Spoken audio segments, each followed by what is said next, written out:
Hello everyone. Today I Harleen Kaur is here with a video on topic objectives of management. This is the second most important question of the chapter first, that is nature and significance of management. This chapter is of class 12 business studies. So let's start with the topic. Objectives are of three types: organizational objectives, social objectives and personal objectives. जो organisational objectives हैं वो further भी three parts में divide हो रहे हैं: survival, profit and growth. So let's start with the organizational objectives. Management has to achieve a variety of objectives in all areas considering the interest of all stakeholders. जो management है उसको बहुत सारे objectives जो हैं वो अटेन करने पड़ते हैं बहुत सारे डिफरेंट डिफरेंट एरियाज़ में, जिसमें वो स्टेक होल्डर्स का इंटरेस्ट जो है वो कंसिडर करते हैं. स्टेक होल्डर्स क्या होते हैं? स्टेक होल्डर्स वो होते हैं जिनका कंट्रोल होता है, जिनका कंट्रोल है फर्म के ऊपर, ऑर्गेनाइजेशन के ऊपर. क्लियर? जिसमें share holders, employees, customers, government, ये आते हैं. ठीक है, ये स्टेक होल्डर्स हैं. शेयर होल्डर्स इसलिए क्योंकि उन्होंने अपनी मनी जो है इन्वेस्ट किया है, उनके पास शेयर्स हैं उस ऑर्गेनाइजेशन के, तो उनका डिसीजन मेकिंग में बहुत ज़्यादा मायने रखती है, उनका कंट्रोल है डिसीजन मेकिंग पे. एम्प्लॉयज़ इसलिए क्योंकि वो उनकी वर्किंग है, वो वहाँ पे काम करते हैं उनको बेटर रिजल्ट्स देने के लिए. क्लियर? तो कस्टमर्स इसलिए क्योंकि उनकी पसंद से ही जो है प्रोडक्शन हो रही है, या फिर जो भी कोई भी सर्विस प्रोवाइड कर रहे हैं तो उनकी पसंद के हिसाब से ही हो रही है, उनकी चॉइस के हिसाब से हो रही है.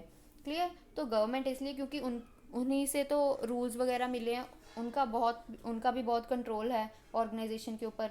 So these are the stakeholders such as shareholders, employees, customers and the government. And the main objective of any organization should be to utilize human and material resources to the maximum possible advantage.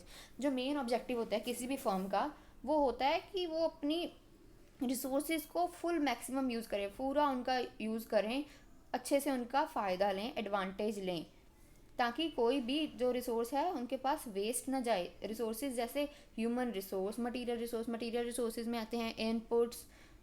Clear?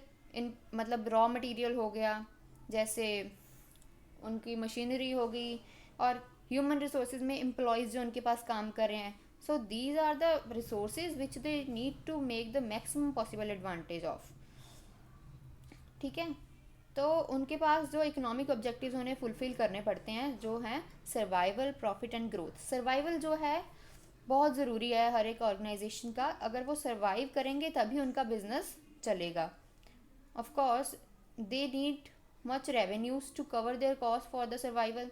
उनको ज़्यादा से ज़्यादा revenues चाहिए, ज़्यादा से ज़्यादा वो अपनी बिजनेस से अर्न करें, ताकि जो उनके खर्चे हो रहे हैं वो उनको फुलफ़िल करने के बाद उनके पास प्रॉफिट्स बच रहे हों, ताकि वो सर्वाइव कर सके मार्केट में आगे भी. ठीक है, जो मैनेजमेंट होती है वो बहुत सारे एफर्ट्स लगाती है ताकि वो अपनी जो फर्म को है वो आगे से आगे लेके जाए, उनके प्रॉफिट्स बढ़ाए, रेवेन्यूज़ बढ़ाए. ठीक है, ताकि वो सर्वाइव कर सकें. मेन ऑब्जेक्टिव होता है सर्वाइवल. फिर उसके बाद आता है profit. Profit provides a vital incentive for the continued successful operation of the enterprise. Vital incentive here means कि जो ज़रूरी है, जो इंकरेज करता है उनके सक्सेसफुल ऑपरेशन के लिए. सक्सेसफुल ऑपरेशन मतलब कि जो भी वहाँ पे काम हो रहे हैं, जो प्रॉफिट है उस चीज़ को इंकरेज करता है. जैसे मान लीजिए हम जब स्कूल में पढ़ते हैं, ठीक है, तो हम अगर अच्छा काम करते हैं तो हमें उससे प्राइज़ मिलता है, तो हमें इंकरेजमेंट मिलती है ना कि हमें प्राइज़ मिला है तो हम आगे भी ऐसे करेंगे, हमें आगे भी मिलेगा.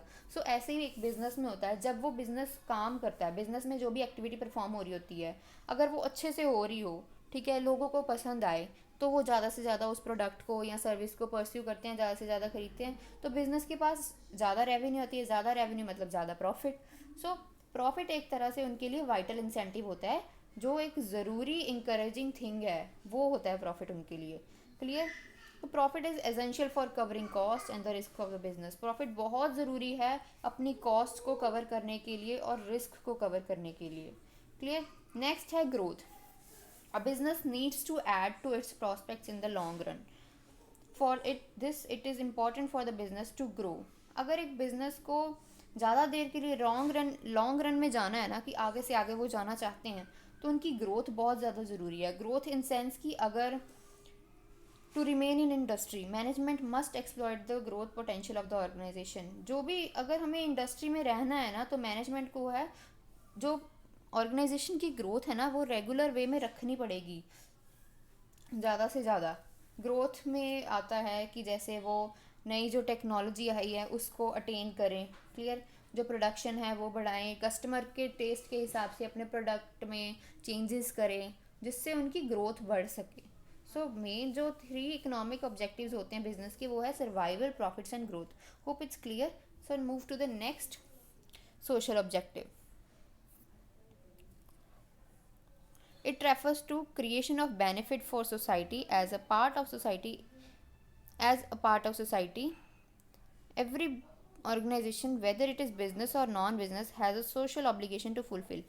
कोई भी अगर ऑर्गेनाइजेशन हो, चाहे वो सोशल और चाहे वो बिजनेस हो, नॉन बिजनेस हो, उसको एक सोशल ऑब्लिगेशन जो है फुलफिल करनी पड़ती है, सोशल ड्यूटी उनके पास होती है जो उनको फुलफिल करनी ही पड़ती है। सोशल ऑब्जेक्टिव जो होता है वो क्रिएशन ऑफ बेनिफिट के लिए होता है, सोसाइटी के बेनिफिट के लिए, clear. This refers to consistently creating economic value for various constituents of society.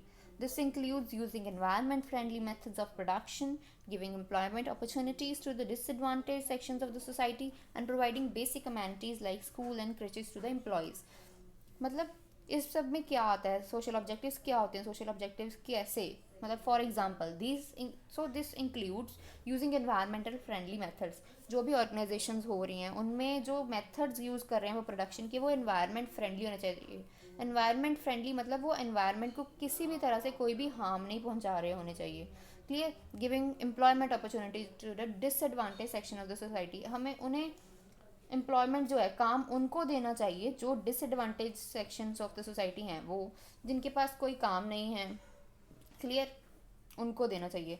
Basic amenities, जो उनके पास एम्प्लॉयज़ काम कर रहे हैं उन्हें बेसिक फैसिलिटीज़ देनी चाहिए जैसे स्कूल्स, क्रचेज उनके बच्चों के लिए, clear. So these were all about social objectives. Next move to the next, personal objectives. Organizations are made of people who have different personalities, backgrounds, experiences and objectives. Organizations में जो employees काम करते हैं, जो भी लोग काम करते हैं, clear, उनके पास सभी की different personalities, backgrounds, experiences और objectives होते हैं। सबकी different, सबके जो फैमिली होती है वो डिफरेंट होती है। कोई रिच होता है, कोई गरीब होता है, कोई अपनी लाइवलीहुड फुलफिल करने के लिए काम करता है, कोई अपने शौक की तरह से काम करता है, क्लियर।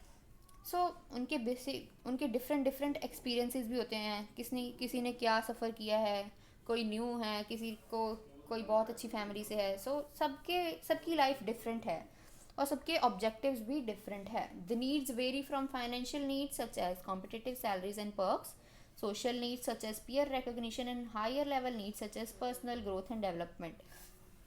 ये जो नीड्स होती हैं, उनकी जो ज़रूरतें हैं वो बहुत डिफ़र करती हैं हर एक से दूसरे एम्प्लॉय से, क्लियर। उनकी नीड्स हो सकती हैं फाइनेंशियल नीड्स, सोशल नीड्स और higher level needs. Financial needs में आती है कॉम्पिटिटिव सैलरीज, उनकी सैलरीज बढ़ती जाएँ, क्लियर। सोशल नीड्स में आती है पीयर रिकॉग्निशन। थर्ड में आती है हायर लेवल नीड्स में आती है पर्सनल ग्रोथ एंड डेवलपमेंट, उनकी ग्रोथ हो। Management has to reconcile personal goals with organizational objectives for harmony in the organisation.